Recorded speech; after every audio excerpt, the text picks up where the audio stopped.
कैसे हो दोस्तों। पाकिस्तान क्रिकेट टीम के कप्तान बाबर आजम का शुमार दुनिया क्रिकेट की साफिन अव्वल खिलाड़ियों में किया जाता है।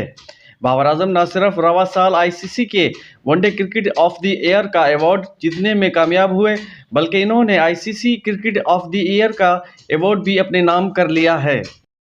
बाबर आजम ने गुज़श्ता साल तीनों फॉर्मेट में कुल 44 मैचेस खेले, जिसमें उन्होंने 54 की उम्दा औसत के साथ 2590 रन बनाए, जिसमें 8 सेंचुरी और 17 50 भी शामिल हैं। बाबर आजम इंटरनेशनल क्रिकेट में गैर मामूली कारकर्दगी के बारे में ऑस्ट्रेलिया के साबिक कप्तान रिकी पोंटिंग ने भी इनकी खूब तारीफें की।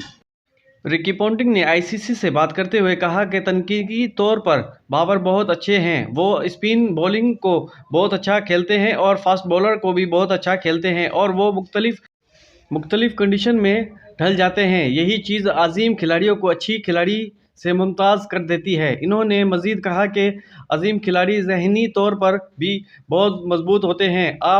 और रिकी पोंटिंग का मज़ीद ये भी कहना था कि कोई भी कप्तान उरूज पर कम से कम 30 साल की उम्र में आते हैं, और ये वाहिद वो कप्तान हैं जो अपनी ही 30 साल उम्र की एज में उरूज पर पहुंच गए हैं। ताज़ा अपडेट है दोस्तों आज की, और नई अपडेट कोई भी आती रहेगी तो आप दोस्तों को पेश कर देंगे। मिलते हैं अगले वीडियो में। आज तक के लिए इतना ही। अपना ख्याल रखिएगा। Bye bye.